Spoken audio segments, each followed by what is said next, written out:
రేపటి దినం ఆఖరి రోజు కాబట్టి ఈరోజు సన్మాన కార్యక్రమం ఉదయ్ గారికి ఏర్పాటు చేయడం జరిగింది.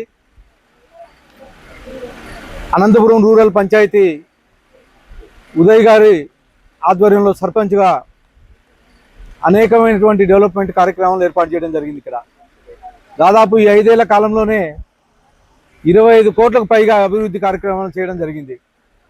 ముఖ్యంగా సీసీ రోడ్లు అయితే ఏమి, అలాగే డ్రైన్లు అయితే ఏమి, అలాగే ఇక్కడ స్ట్రీట్ లైట్లు అయితే ఏమి, వాటర్ వర్క్స్ అయితే ఏమి, ప్రతి ఇంటింటికి నీళ్ళు ఇవ్వడం అయితే ఏమి, ప్రతి కార్యక్రమం విజయవంతంగా ఈ 5 ఏళ్ల కార్యక్రమంలో మా సర్పంచ్ ఉదయ్ గారు చేయడం జరిగింది. గతంలో ఉదయ్ గారు వైఎస్ఆర్సీపీ సానుభూతిపరుడుగా ఉండేవాడు.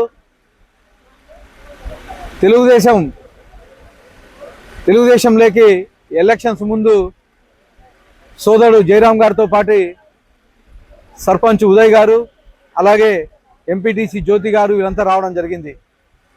వీళ్ళంతా వచ్చిన తర్వాత అనంతపూర్ రూరల్ పంచాయతీ తెలుగుదేశంకి కంచుకోట అయిపోయింది. కంచుకోట అవడమే కాకుండా రూరల్ పంచాయతీలో భారీ మెజార్టీ ఇచ్చి నన్ను ఇక్కడ గెలిపించిన దానికి ప్రత్యేకంగా ఉదయ్ గారికి, జయరాం నాయుడు గారికి, అలాగే ఎంపీటీసీ జ్యోతి గారికి ధన్యవాదాలు తెలుపుతున్నాను. అలాగే మా తెలుగుదేశం ప్రభుత్వం ఏర్పడిన తర్వాత గతంలో అభివృద్ధి కుంటుపడి ఉండేది పంచాయతీలో. ఈ 20 నెలల కాలంలోనే సీసీ రోడ్లు అయితే ఏమి, అలాగే ఎన్ఆర్జీఎస్ కింద డ్రైన్లు అయితే ఏమి, ఇవన్నీ అనేకమైనటువంటి ఫండ్స్ ఇవ్వడం జరిగింది. ఇవే కాకుండా ఈరోజు దాదాపు 6 లక్షల లీటర్లు ట్యాంక్స్ ఈరోజు ఓపెనింగ్ గార్డ్ పెట్టుకోవడం జరిగింది.